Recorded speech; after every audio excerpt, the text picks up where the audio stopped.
Welcome this afternoon to our expert class in the science and the art of great hiring. I'm just going to start off by saying that I have a long career. My hair turned this funny white color as my experience levels went up.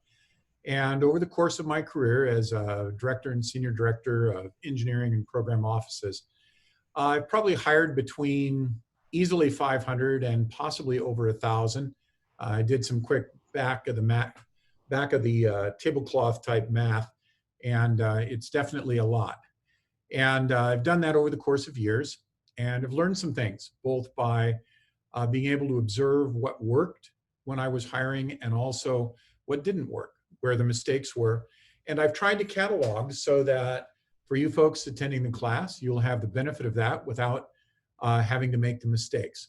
So without any further ado, let's go ahead and get started.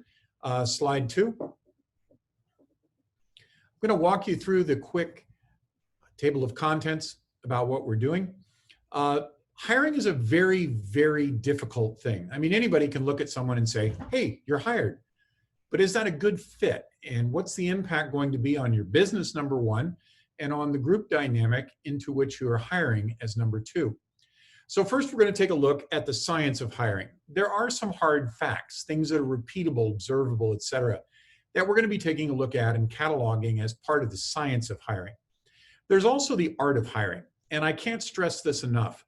It becomes very much art, and by art, I mean there's an interaction of intuition, of being able to extrapolate things, being able to read people and understand their motivation, their disposition, their emotions. These are all part of the art of hiring. It's very hard to just turn that into hard science. And if you do steps A, B, and C, this is the repeatable result.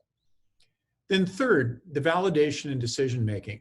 That's even more important because even if you do the science right, and then you have a good grip on the art, there's then the rest of it, which is validating that the decision you're about to make is a good one, not only for yourself, not only for your business, but for the teams and clients you'll have to interact with. Next slide. Other considerations are also in there. These are ones that are kind of difficult to drop into a specific category, but they have a huge impact on the way the hire interacts and then contributes to the group and business. And I've just listed out some in ways that hopefully you'll be able to remember when you jot them down. And they are definitely high impact to the success of the hire. So next slide. So let's start with the science of hiring. Hiring is a science in so much as it is observable, repeatable, and reliable. These are the criteria that scientists use when they are exploring physics or chemistry or engineering. They all require the same basic approach, which is observe what's going on. Can you make it happen more than once the same way with the same input? And then finally, is the data that you get out consistent? Is it reliable such that you can use it to draw an inference about the universe? Next slide. So to start off with, we're going to start with skills. The most important thing you can do when you begin a hiring process is to carefully catalog the specific and general skills that are required in the job description. Now, I've seen a lot of people, including myself in my early years as a manager, think, oh, I can just kind of, play this off the cuff. I don't need to do a lot of preparation or writing about what this job is. But what I've learned over the course of hundreds of hires and multiple decades is that this is actually one of the biggest differentiators between success and failure. You need to catalog, write a good descriptions, what I mean by catalog, the specific skills that you're looking for. So examples of that might be knowledge of MLS applications. In other words, can you get into the MLS? Can you use it? Do you know how to extract data that's contained there, resort it, and then use it for reliable purposes and furthering a business in real estate? That's a very specific skill. Another example would be advanced Excel spreadsheet design. So is the person math savvy enough, either in accounting or in science, to be able to put together the kind of spreadsheets with the formulas you need to succeed? So the ability to understand mathematical and algebraic algorithms, to be able to build pivot tables into your Excel spreadsheets, and then be able to import those into the database application that you're using for your customer requirement enrollment. So those are all very specific skills. Mastery of an MLS, Outlook, Gmail, Calendar, Office suite applications is really important. If your office uses Gmail, or if your company is centered on Gmail, that's a whole different world than using Yahoo or using Outlook. Buyer's agents. If you're trying to hire a buyer's agent, what is the threshold of experience that you need in order for the person to be able to hit the deck running? And that's an expression we used to use for basically saying there's little or no ramp time. The individual has specific skills that will immediately or very closely after joining a group lead to contribution. So buyer's agent, having experience as a buyer's agent is a good thing to have.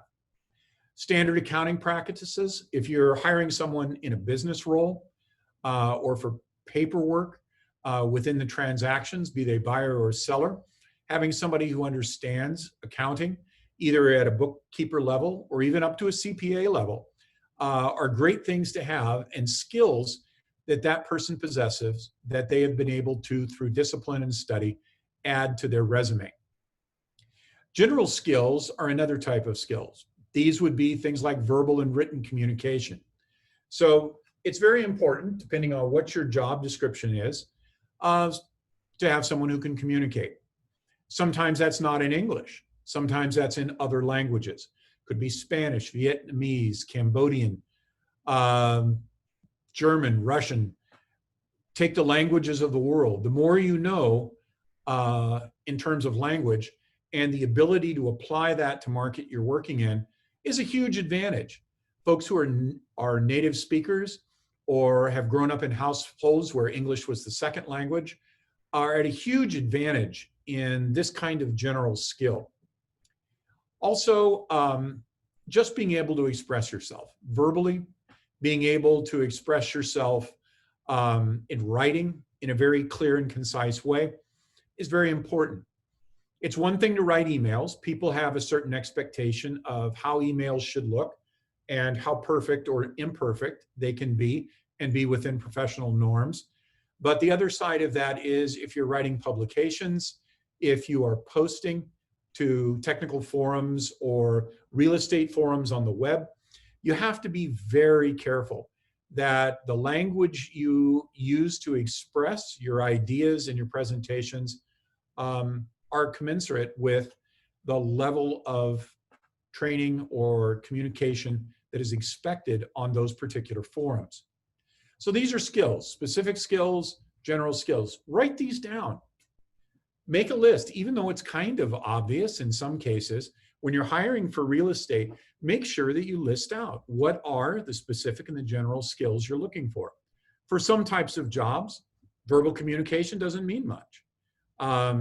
If you're going to be a person who processes transactions, a keen verbal ability is not necessarily required. If you're going to be interacting with clients and fielding questions, that may be a place where a verbal capability is really part of the job description. So be careful here and get down in writing what skills you're looking for before you begin the hiring cycle. Next slide. Aptitude. This is an important distinction. There's a definition of aptitude is basically is something that's inborn potential to do a certain kind of work. Sometimes this is called talent. It's been called a lot of things. The ancient Greeks used to have a definition of this kind of aptitude, which was called genius, as not what a person possesses, but what possesses a person. It's not something you create. It's something that is innately there. So examples: cognitive speed, reflex speed.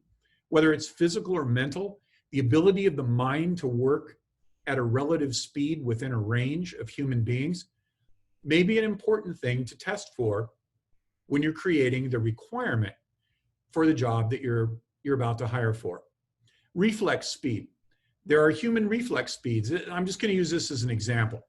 Back when I was in junior high school, we had a science teacher who did an experiment where they took a dollar bill and they would hold it like this vertically, and a student would come up and without touching it, just place their fingers on each side as close as they wanted, and then without warning, the teacher would drop the bill and the student would try to use their reflexes to catch it before it slipped through their fingers.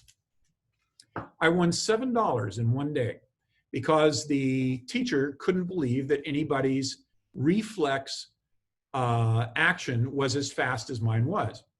It's not because I tried or learned that. It's something that was just part of me. I had an aptitude to have a really quick reflex.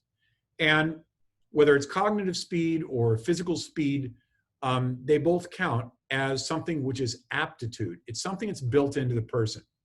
Attention span is another one. How long can you pay attention to the same thing and focus? It's good for some jobs, it's not good for others. People who focus tend to be single-threaded. That means that they work on a single project until it's complete. That's very different than someone with, for instance, ADD. My youngest son went to school with an individual who later became a professional soccer player.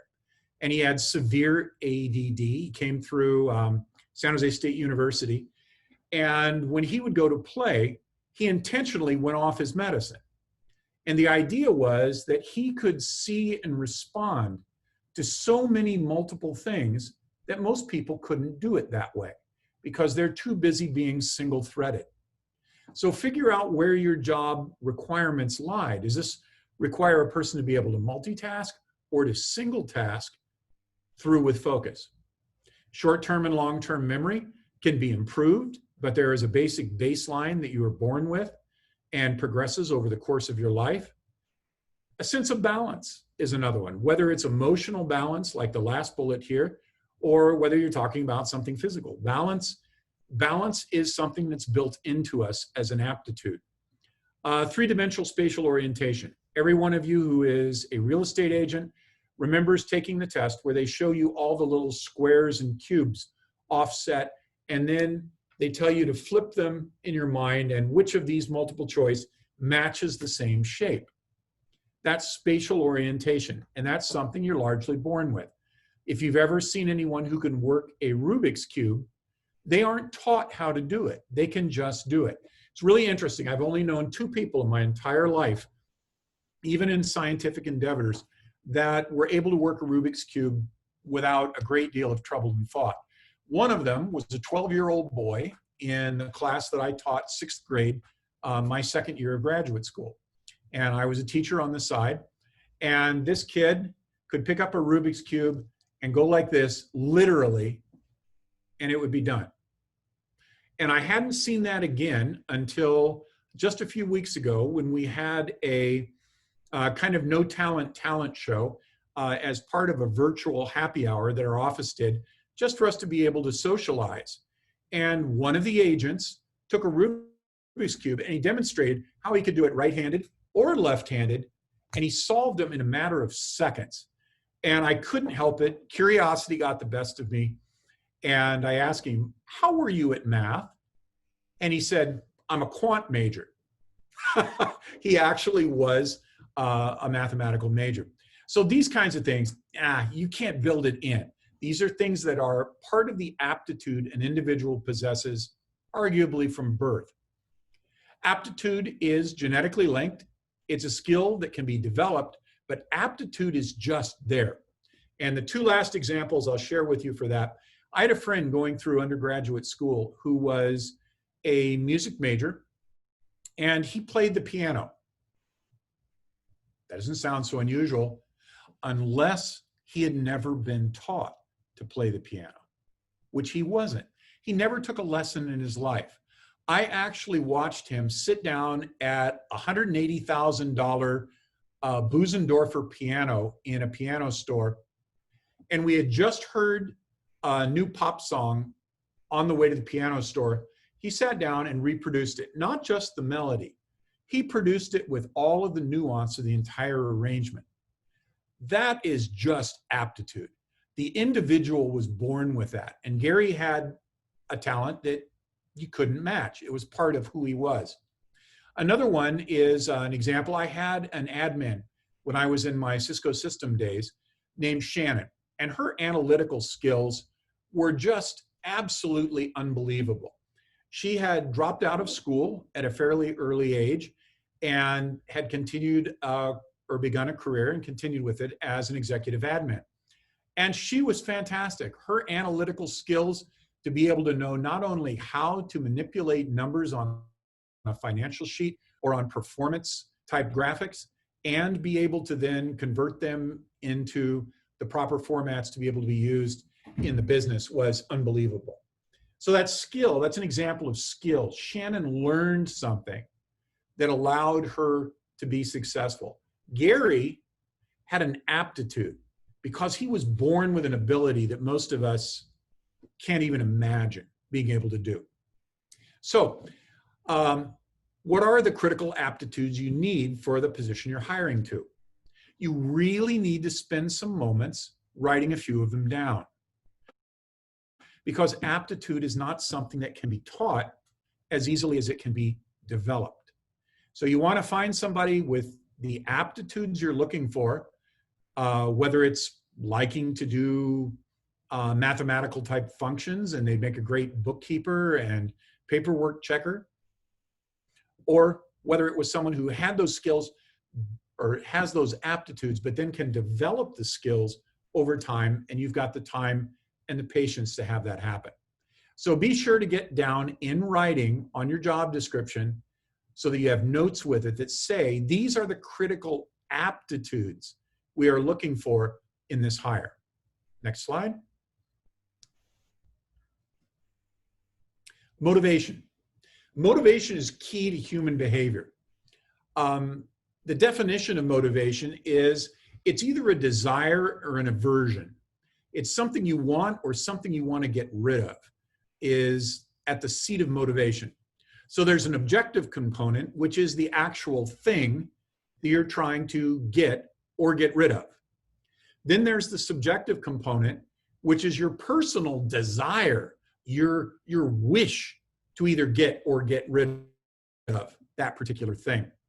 So motivation is key. Examples of motivation include a strong like or dislike of certain types of work. Team or individual work is a very real one. A lot of my friends in school played basketball, played football. When I was in high school, I was able to kick 75% of the football kicks from the 50-yard line through the goalposts.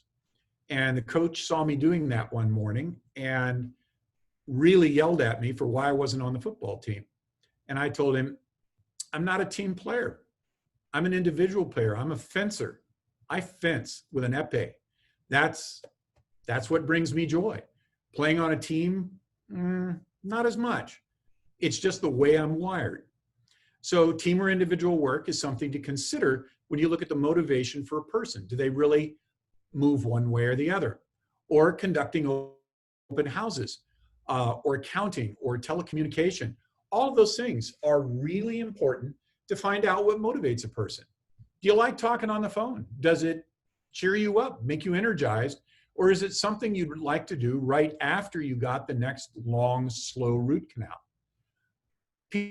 People have built-in motivations for these things, and they'll like and they'll dislike it accordingly. Some people love accounting.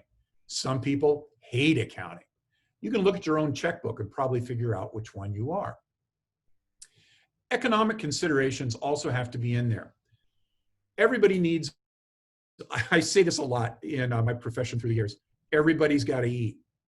So in order to be able to eat, you need income. And is that income something that is heavily motivating the person at this point in their life? Also, we need enjoyment. sometimes over money. I have quit perfectly good jobs making very good salaries and bonuses because it wasn't any fun. And for some weird reason, that's just the way I'm wired. So you need to be aware about how these specific motivations tie in to the way you do your hire and who you hire in the long run. It can be very elusive to discover in a candidate. Let me tell you, motivation is easily faked, often masked, and seldom revealed. So it takes some doing and some practice to be able to get good answers in your mind and in the mind of others in your group who will do interviews with potential candidates, to be able to discover what a person's actual motivation is. Think through the motives and the motivations that might drive the ideal candidate. Are you looking for someone who is young, wants to get in a house and get on with life, and they are absolutely keyed in to succeeding financially? Or you're dealing with somebody perhaps later in life who has made their fortune or enough of one and has decided that I want to do what's fun. I'm not really so interested in making another fortune. I've got enough. Maybe it's not Bill Gates enough, but it's enough to do what I want to do. And now I'm looking for something fun to be able to do and make a decent living. So finding out those motivations is difficult. Now, I have heard professional recruiters at LinkedIn, people that I knew very well from my time at LinkedIn, talk about how they use Facebook and Twitter and social media to determine what kind of a person you're hiring. And I'm going to run in exactly the opposite direction. My assertion is that Facebook and Twitter and social media, LinkedIn included, give you a very carefully crafted image of what that person is supposed to be. I've had this discussion with quite a few folks who are real estate agents, and they try to strike a balance in the middle ground so that they're friendly and likable, but they don't become political, and they don't do or post things that are too controversial. And it's a very tailored image. So I'm going to recommend that although these are interesting, they are largely irrelevant when it comes to determining a person's motivation. But I will tell you how you can, in a couple of later slides, use some of Facebook and LinkedIn to look for something which is very important to look for, which is congruency. So we'll save that for a few minutes down the road and go to the next slide. Okay, creating documentation for the position.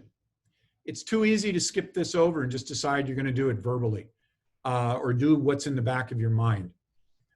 So for the job descriptions, here's what you need to have down: the functions that need to be done, the implications for the type of candidate you're looking for, the skills that the person needs to possess, personal characteristics, be they personality or aptitudes. They need to have prioritization for each category. That's really important.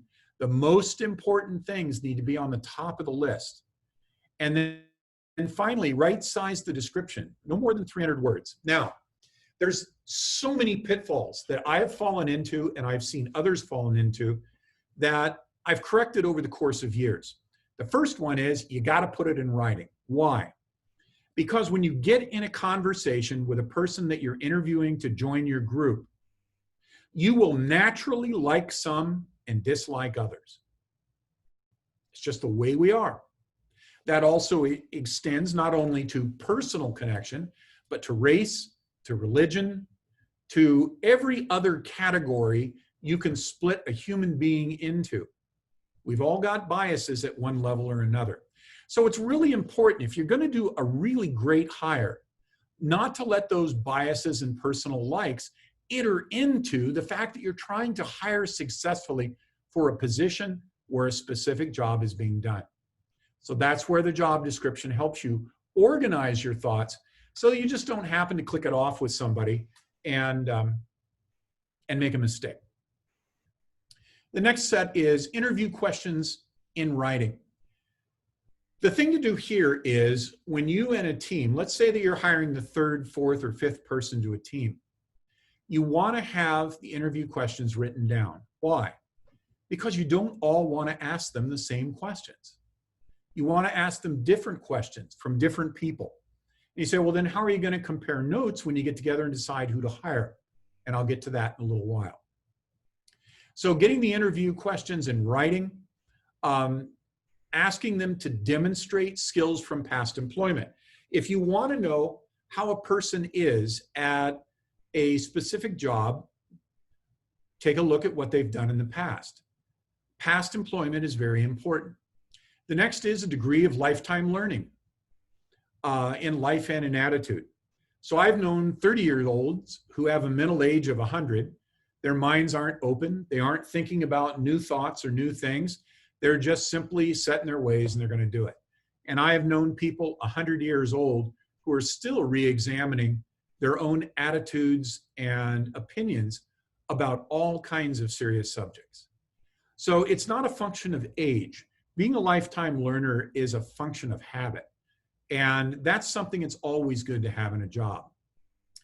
The next one is fun factor. You spend at least a third of your life at work. Who wants to come to work and have a really sad, unhappy experience? I don't. And as I alluded to earlier, I have quit jobs because they were just flat out not fun. And I always landed on my feet, and most of the time ended up somewhere that was significantly better. Not always, but usually. So the fun factor is important. There's an energy when we have fun. You can see it in the face of the person when you're talking to them about a job and whether or not this sounds fun or it sounds like, yep, it'll pay the bills, but nope, this isn't going to be fun. That's not the ideal candidate that you want to hire to make a really successful and dynamic team. Then general drive and direction. Horsepower and handling, two factors that are put into everything from motorcycle racing to car racing. You've got to have both. And there has to be a balance for the purpose that's being done. A dragster has tons of horsepower, has no handling whatsoever except in a straight line. A road race car has a balanced horsepower between handling and the amount of power it can lay down to the track. The idea here, that's just an example of how you need to balance drive and direction. Now, there's a young man who used to work for me at Cisco years ago, and I used to describe him as he was an incredible offshore powerboat with giant motors able to propel himself forward in his career and in his productivity like a 100-mile-an-hour speedboat. And he had a rudder about that big.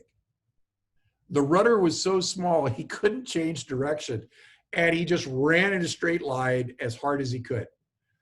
Now, I've had the privilege to know that individual over 20 years and watch him progress, both in organizations I was in and he was part of, and now with his own organizations and business.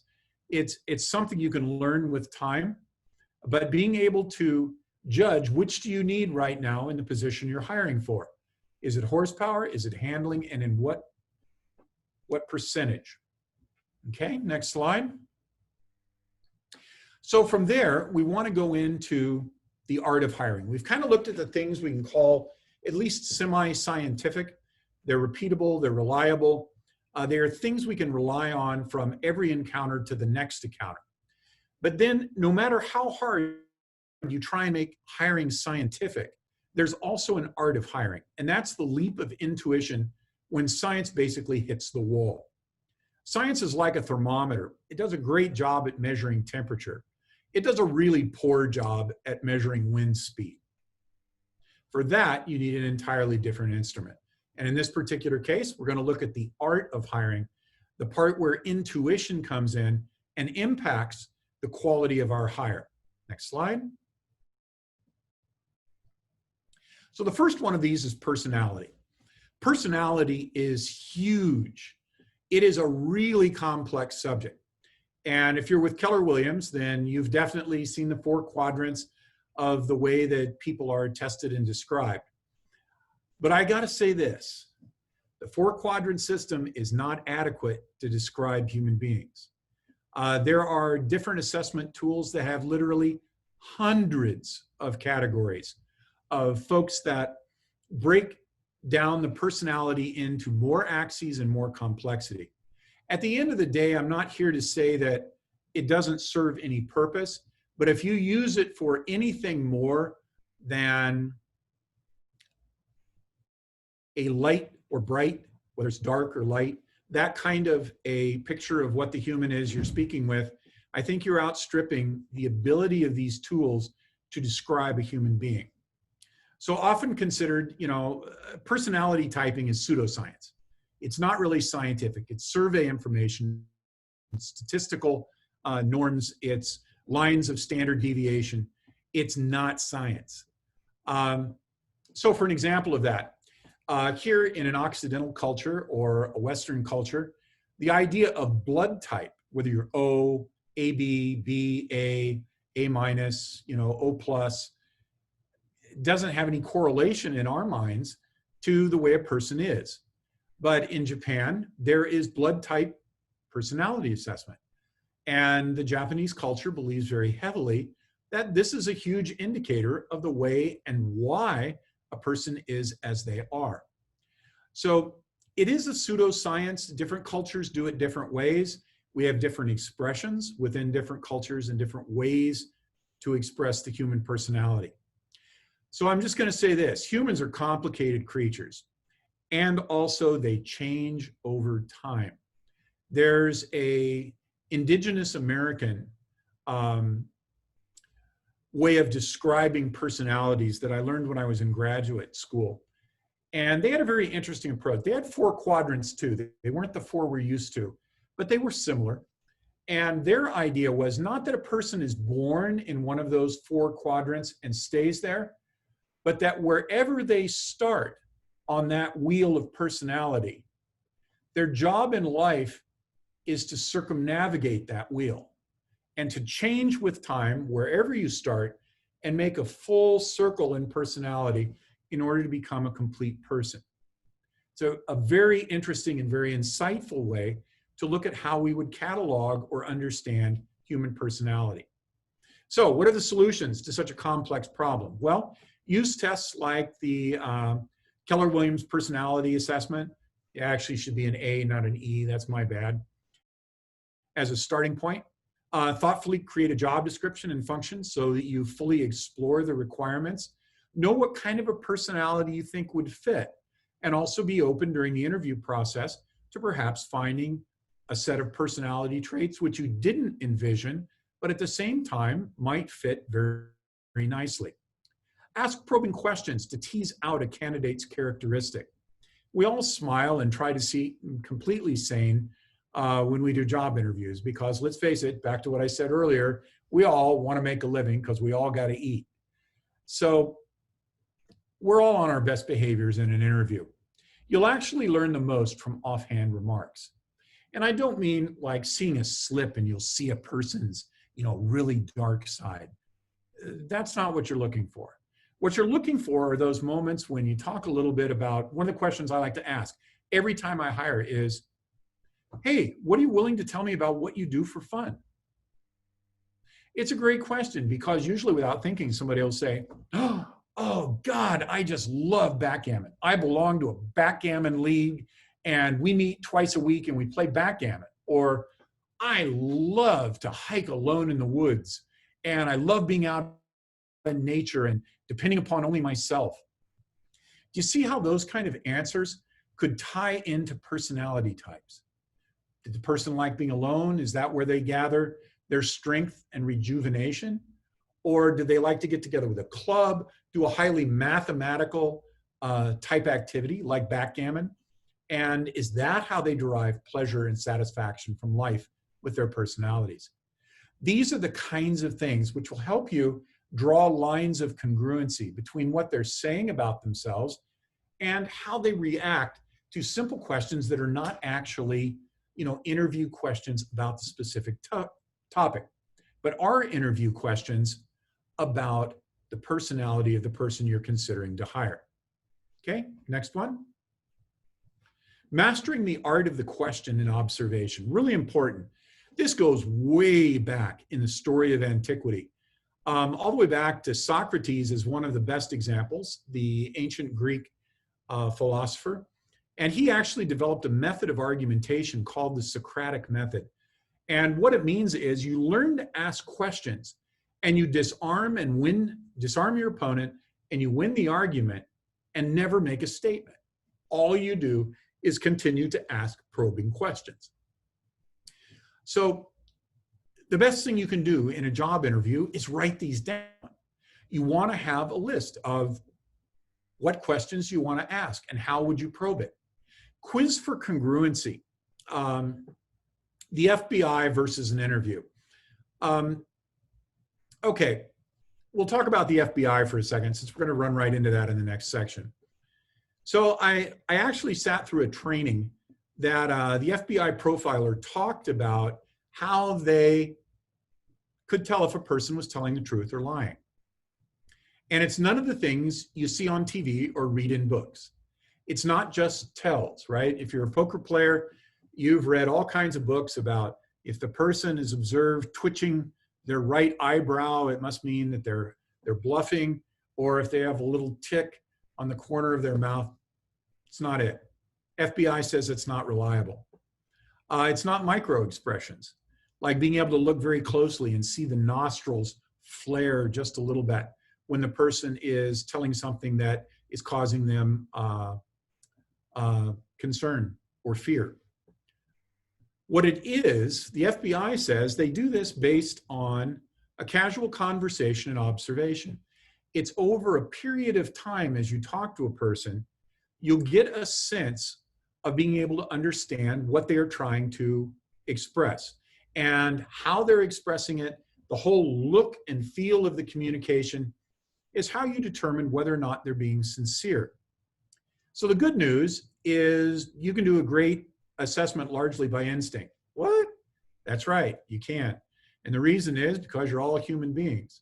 And if you're human beings, you're used to reading these things, whether it's the footsteps of your father coming down the hall when you're 9 years old and you got a little happy with the spray paint on the side of the house, you pretty quickly tell, Dad's not happy. I can tell by the footsteps. Or when Mom, opens that envelope and squeals with glee when your older sister sends home her latest report card, so to speak, from college, and she's got straight A's. You know it was good news by the way Mom reacted. These are things we learn. Learn to use those skills, which you've already got, in the interviewing process to master the ability to understand questioning and observing the candidate so that you get good data. You really understand who it is and what skills and aptitudes they have that you're hiring. So we're told these numbers vary a little bit, but these are pretty close to center of the road. 7% of the meeting is communicated through words, 38% through the voice, and 55% through body language. So what does that tell you? Do your interview live whenever you can. COVID-19 is getting in the way a little of that, but you can use Zoom, and it's better than nothing. But face-to-face in person is always the best way when you have that healthy option to do a good interview. It's just, you'll get a lot more from the interview. Okay, extrapolating the unknown from the known. This is important, and this is an art, not a science. The interview is based on determining what the job fit and enthusiasm will be based on what you can discover. Okay, so that you're asking questions, you've written them down, and they are taking you toward a conclusion like this. Hiring decision makers must jump from what is known to what cannot be known. You don't have 5 years experience to be around this person to be able to understand whether or not they'll be able to do a great job in the job you are trying to fill. So you're going to have to make some leaps about things you don't know based on things you've seen. So coax out the nuance in the person that you're interviewing.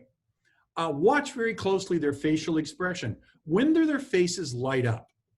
Now, there's absolutely no doubt when you've got somebody on a subject that they really like, their face changes. The English expression is their face lights up.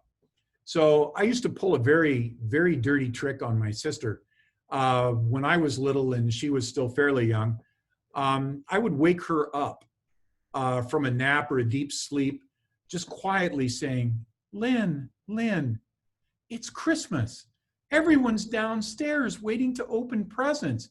Your presents are ready. You need to wake up and come downstairs.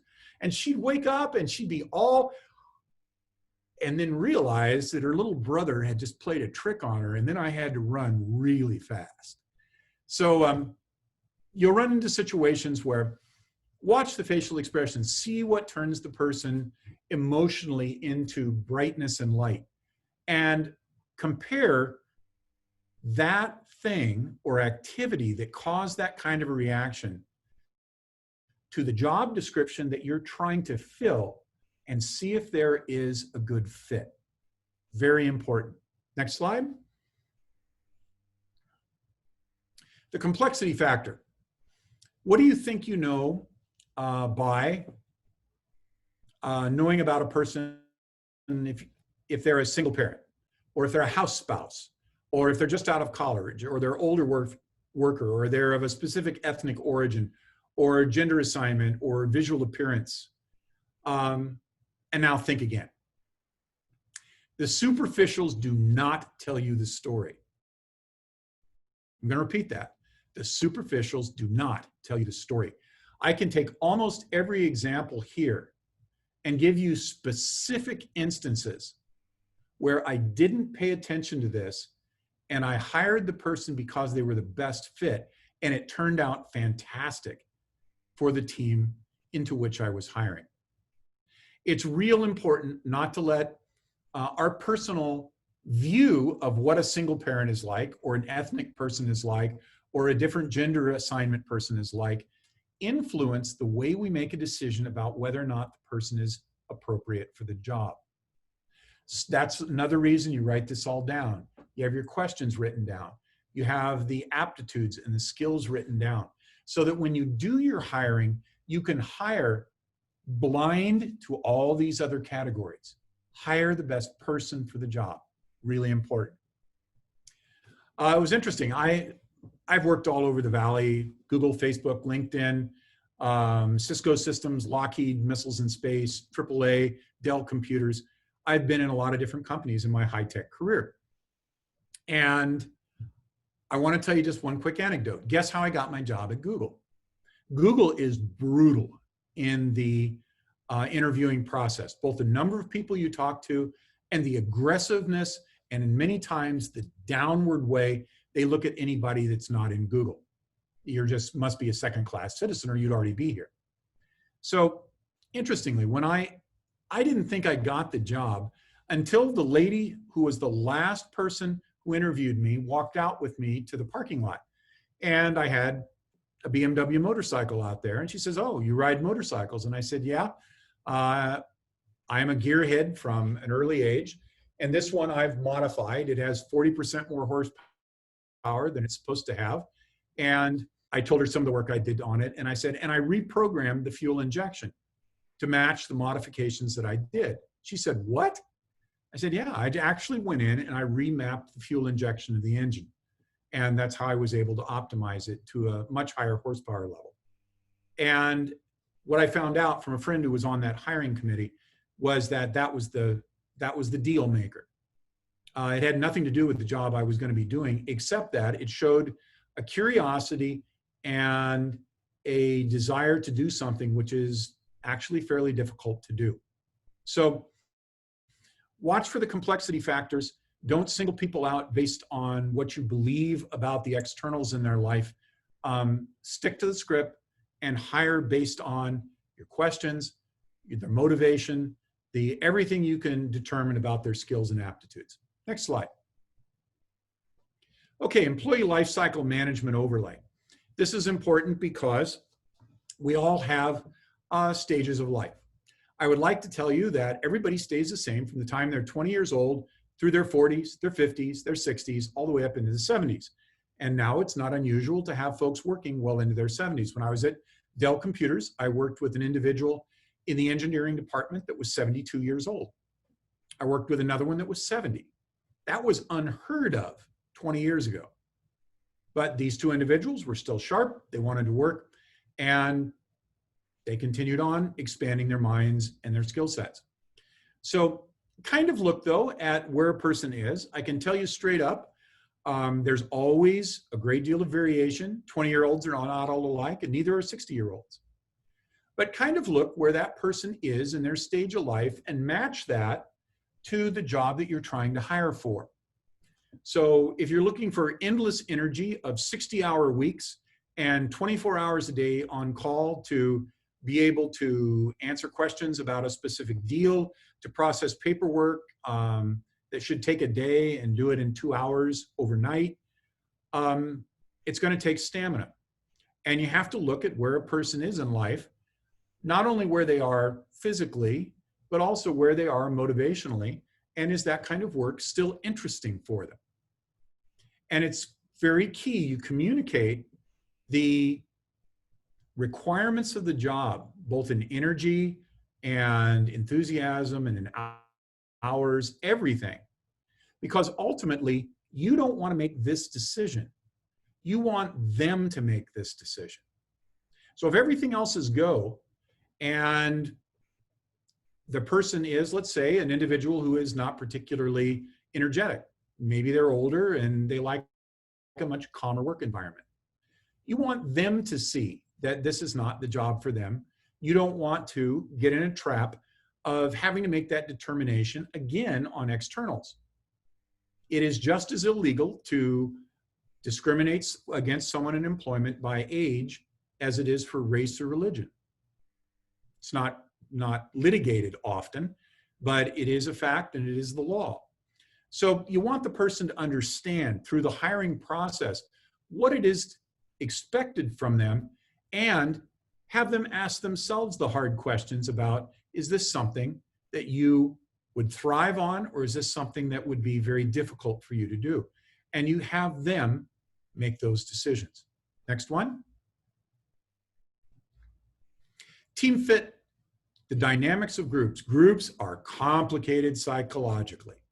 The dynamic is by far the most difficult aspect of hiring.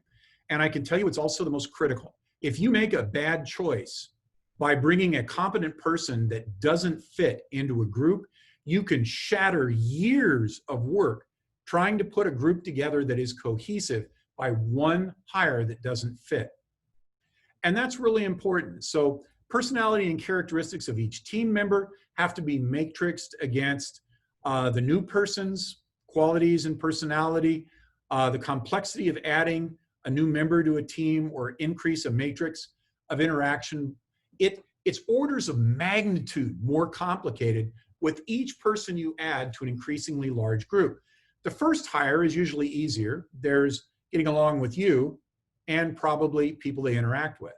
But by the time you get to millionaire real estate status and you're hiring 4, 5, 6, 7 people, now the cohesiveness of the group is really directly proportionate to the performance of the group, and you have to pay close attention.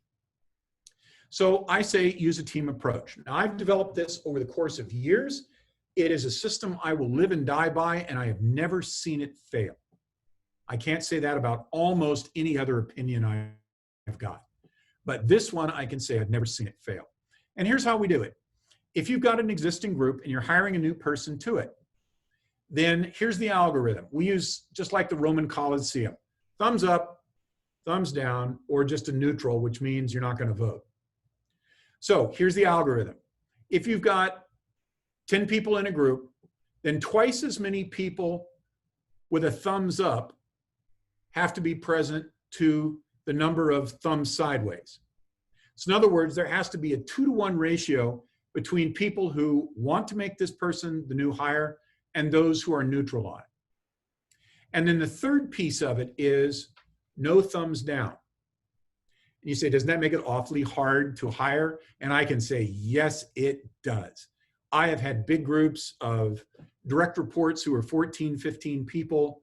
That's just direct reports in an organization that's 300 or 400 strong. And trying to get everybody to twice as many of these than these and none of those is brutally difficult. But I can absolutely tell you every time that when you're done, if you stick to this, the group will stick together. I've had numbers of jobs in high tech where I built large organizations and would go 4, 5, or 6 years without losing a single individual to that organization because they were happy. They worked together. They liked each other. And this is why it stayed that way, even though we were a growing organization. So I strongly recommend using this algorithm in your hiring. You say, well, it's just me. Okay, maybe just you, but it shouldn't be just you who does the hiring. You need to bring in other talent, whether it's fellow agents or office management, to help you with the process of seeing more than one view of an individual, and then use the algorithm to vote. Okay, every team member has a veto. That's really important. Why? Because it displays the fact that you, as the leader of a team, have trust in your team members and the value of that great team as an organism and an organization. They absolutely will see you as an awesome, great leader if you always give them the right to say no. And like I said, sometimes it gets tough. You go through lots and lots of hiring before you find a candidate that will meet all the algorithm. But I can always also tell you that it's always been worth it, at least in my experience. Okay, next one. Okay, validation and decision making. Decision making is completely contextual. Validation is not. What do I mean? Next slide. Okay, plans fail for lack of counsel, but with many advisors, they succeed. That's a proverb out of the Hebrew Bible. There's another one which I won't try to pronounce because I don't speak Russian, but it's a Russian proverb that says, trust your first impressions, but verify with others you respect.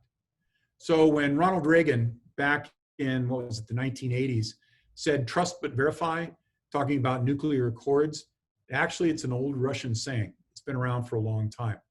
So what am I trying to say with this? That you need to get more opinion than just yourself, because we all have blind sides. Every single one of us has blind sides. And we want to make sure that we hire in a way that minimizes the effect of our own personal blind sides. So people just like you will not do jobs well that you do not want to do. So, example, hiring manager who complained that this individual hired someone with drive and entrepreneurial spirit just like they had, but then they were disappointed when a year later that person left the position to start their own company. Okay, stop and think for a moment. What did you think would happen? You hired an entrepreneurial drive person to do a job. You didn't think that they would carry through on that just like you did to expand your career? So we have to be careful. Don't hire people just like yourself.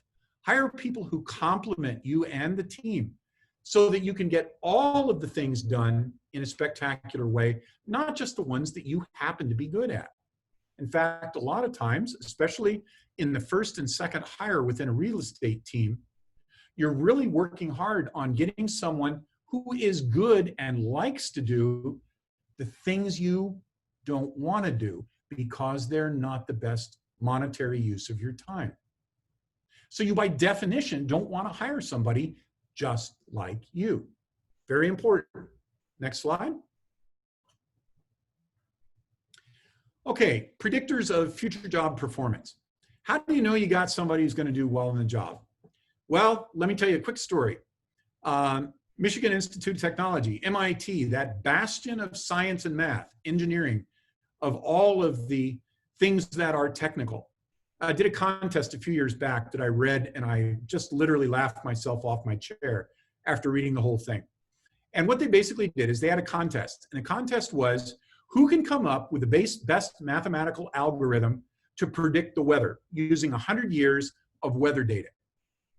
And the engineers built huge equations and gathered thousands of data and exceptions and circulation of the air on the world and the tilt in season and the axis of movement of the planet. You know which one won? The one that won was this: Tomorrow's weather will be just like today. It's a super simple type algorithm, but sometimes simplicity is the best descriptor. So predictors of job performance in the future, the best one is, what have they done in the past? That's an awesome descriptor of what they're going to do in the future. Quality, the ability to stay focused, the pride in the work, those are all evident, and those tend to be things people carry with them. It's not something that they put on some jobs and they turn off on others. Positive motivation, economic drivers, realistic communication of the job that is being filled, and the corresponding fit by the candidate is really important. That's why you write it down, so that when you take notes and ask questions, you can look to see if you've got that perfect fit where the individual and the job description join effortlessly. Next slide. Systematic acceptance process. Okay, how many candidates are you going to interview? You got to determine that up front. And there's basically two ways to do it. You can either interview your candidate one at a time, and when you get one that fits, you stop the interviewing process. Or you can say, okay, I've got 10 candidates. I'm going to interview all 10 of them and take the best one. And there's pros and cons of each of these. And I'll tell you my bias. My bias is toward hire or don't hire each individual as an individual. You're not looking for the best, you're looking for a good fit. And if you stick to the description that you've already written and everything that you have already cataloged about the job that I've already mentioned, then judge each person individually. It's not a beauty contest. Beauty contests are dangerous. And the reason I found them to be dangerous is because you get enamored with a part of a candidate that is not necessarily the part about whether they'll do the best job. So it's important to do systematically. And I say always interview a person and make a hire or not hire decision based on that individual's merit by themselves. Also, if you get 10 people and none of them fit, you need to find another 10. You don't just take the best one. You keep looking until you find the fit. Okay, offer and counteroffer process should be determined and communicated in advance. If there is room for negotiation, that's a good thing for everybody to know who's sitting at the table. Also, if there's not room for negotiation, that's a good thing for the candidate to know when you start and you're sitting at the table talking. How is the agreement written? Is it competitive? So the agreement for employment, is it competitive for the area that you work in geographically, socioeconomically? Is it moral and ethical? Are you asking them to do something which is one-sided or not a fair thing? Always use the idea of, I call it a simple fair. Simple fair means if you ask a 10-year-old whether or not this particular scenario is fair, they'll tell you yes or no. That's the kind of simple answer you want to be able to bring to the hiring process. You want an agreement that is written and it's moral and it's ethical and it has a sense of simple fair. No one would look at that and say that's just not fair. Okay, and then finally, is it win-win? I am specifically trained, for instance, in negotiation contracts over $40 million that are cost reimbursable. And I was trained by Lockheed Missiles and Space, before it was Lockheed Martin, to do business with the Department of Defense. They train win-win. For you to get everything and the other person to get nothing, not a good idea. That does not result in a happy hire in the long run. It has to be a win-win for both. Okay, other considerations. This is just the last portion. We're almost done. High impact considerations singled out. Now, these didn't fit nicely into the rest of the structure, so I'm going to bring them up separately because I want them to stick in your mind. Okay, first one. Skills. Oh, individual initiative. Okay, sorry. Individual innate initiative. This is something you want to look for in a person. Are they a person who demonstrates that they like to get things done and they don't need to be told to do it? Some jobs, you want them to basically be able to do this. Walk to the wall, pick up the box, put the box on the table. Walk to the wall, pick up the box, put the box on the table. Some people find that very peaceful. And that's okay. That's a fine way to be if that's the type of job you're hiring for. Or do you want somebody who goes, okay, I could walk over and get that, or I could walk over with a cart, get 3 boxes, bring them back in 2.2 seconds longer, and actually have a higher rate of cycling than if I just walk to the wall, pick up the box, and put it on the table. So that's what you need to determine in your hire. That's why you write all of the hiring criteria and qualifications and desires down, so that you'll be able to determine whether or not the person takes initiative. And is that important for the job that you're hiring? Okay, so ask yourself, did the candidate do any advanced research?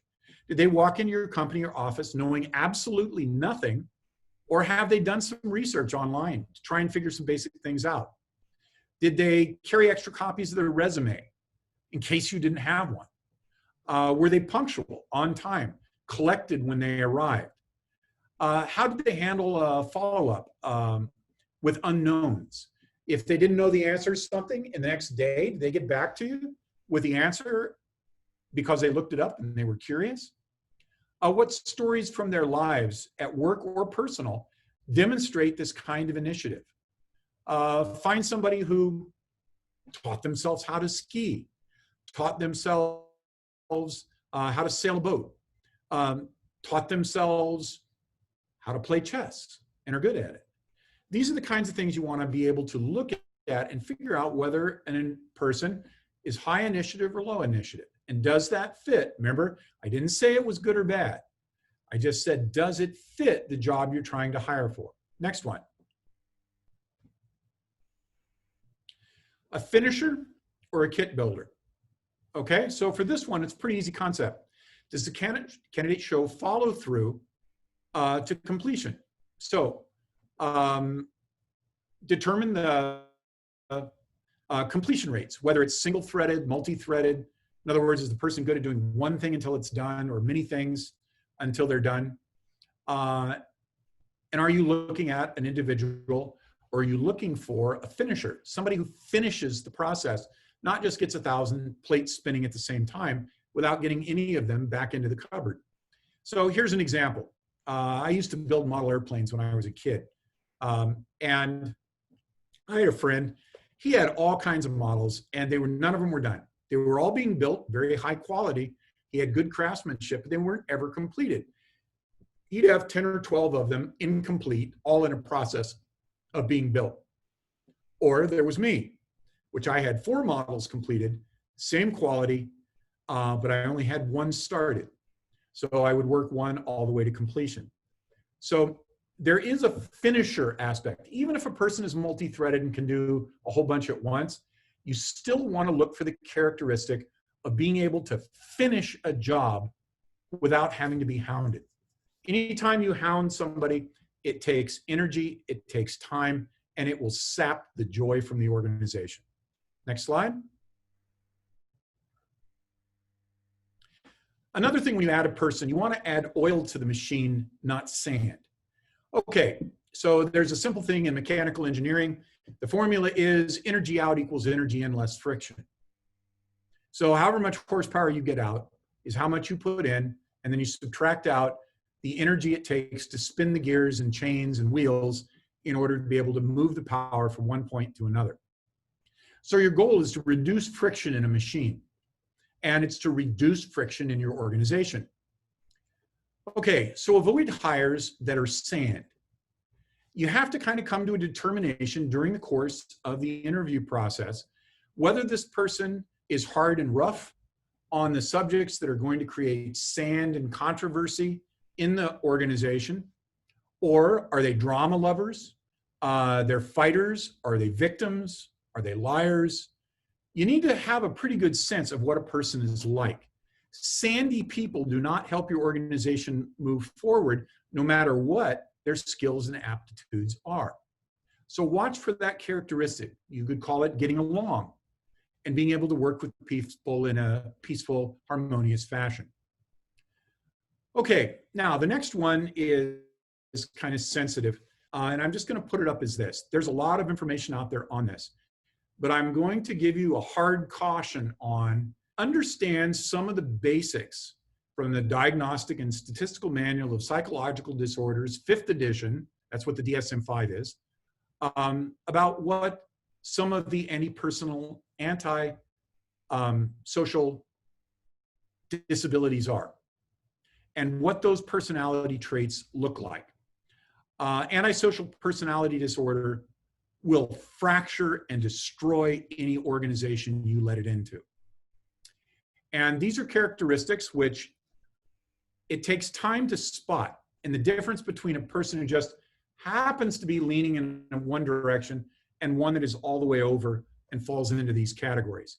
So they're charming. Antisocial person is not someone who doesn't like people. It's someone who's very charming. They just have no social conscience. So they will lie, cheat, steal, and I've seen it all. I've run into them in my career, and they absolutely will fracture your organization. It excludes a sense, they exude a sense of superiority and arrogance often. They're impulsive and prone to taking risks no matter what it does to someone else. You will notice a lack of empathy or feeling towards other people or situations. They may display hostile, aggressive behavior, become violent even. Saw that once. An individual pitched a coffee cup at another individual and it shattered on the wall. Being dishonest or lying is not a problem because they have no conscience about it. No regard or care for what is right or wrong. Being irresponsible, inability to maintain healthy relationships, and a lack of regard for rules or social norms. Now, everybody's got some of these at some level in their personality. It's when you see them intensified and they actually become a disorder that you have to screen against this in an organization. There's no medication that will help with this. This is an organizational issue that means if you've got a job you're hiring for that is highly interactive with other people, you can't have this in the group. It will absolutely shatter your group. So what do I recommend? Read up on it. There's not enough time here to go deeply into detail. And any of these single listed things is not enough to diagnose someone as that. Not that we're diagnosing them. We're not professionals that are licensed to do that for insurance purposes. But you can learn to recognize them. So I would strongly advise you watch out and do some research on this because it only exists in the population at a few tenths of a % of the total population. But at the same time, it is absolutely deadly. And because they are charming and can come off just really confident in an interview, if you don't vet out the rest of the problem, then it will cause you an absolute shipwreck in your organization. That's my experience. Your results may vary. Next one. Watchdogs or sheepdogs. I'm going to suggest you hire sheepdogs, not watchdogs. What's a watchdog? A watchdog is someone who makes constant noise whenever something disturbs them, but they don't do anything about it. They don't attack, they don't bite, they don't fix the problem, they just make noise. Doesn't help in an organization to have somebody constantly point out problems without solutions. What's a sheepdog? A sheepdog takes direction from the shepherd, follows those basic directions to bring about the objectives and the best for the flock. That's the kind of person you want to hire. Hire the sheepdog, not the watchdog. Complaining about stuff gets absolutely nothing done. And if I can use the other metaphor, it adds sand into your system. Next slide. High mental elasticity. This is important. Having a mind that is agile and able to adapt and learn is not a function of age. It's a function of habit and personality. So find people who have high mental elasticity. The only constant in the world, we are told by the Buddhist religion, is change. Change itself is the only constant. So being able to adapt to that change is really important in an effective employee over time. It is a meta characteristic prized in hiring a great employee every time. You want a person who's mentally agile and can do the tasks and think through all of the permutations of how could this be better? How can I make this more efficient? How can I have more fun with the people I work with? Look for mental elasticity. It's really important. And then next one, the fun factor. The fun factor is important because we do spend so much time at work. A third of your life minimally is at work, so you want to have fun. It's great when you get a dynamic in a group where they all get along and they have fun together in addition to doing the work. It's just a fantastic. If you've ever been in that environment as a group, it's like developing an addiction. You don't want to work in groups from then on that are any different. They could be different people with different characteristics, but the fact the group works together and it's fun to be together and at work, that's a trait you want to build in your group when you do your hiring. And you want to test for that as you're doing your interviewing over multiple people. Okay, and the next slide, which I believe is our last one, is the X factor. Now, I know that was a TV show, but I don't know what else to call this. It's very much an intangible factor that makes a person a great fit for a job or a specific role and a specific group. It's highly diffused. It's difficult to identify. It must be the last, not the first consideration, because otherwise what you end up doing is hire somebody who's got an X factor that doesn't have the skills or the aptitude. This is the last thing you look at, not the first thing. And if they've got this X factor, you'll know it when you see it. It just works. People are happy working together. Now, I've been really fortunate. Since I have been here at Keller Williams, I work with 4 people on my management team: the operating principal, the market center analyst, the director of agent services, and myself. And in one of those great alignments in the universe that makes jobs happy and fulfilling and to just fly by during the day, we click. It is a great mix. The combination as a group is a fantastic group, and it has that X factor. Several members of the group have something different, and you just can't put your finger on it, but it definitely makes the group absolutely fantastic. So I hope this presentation has been able to help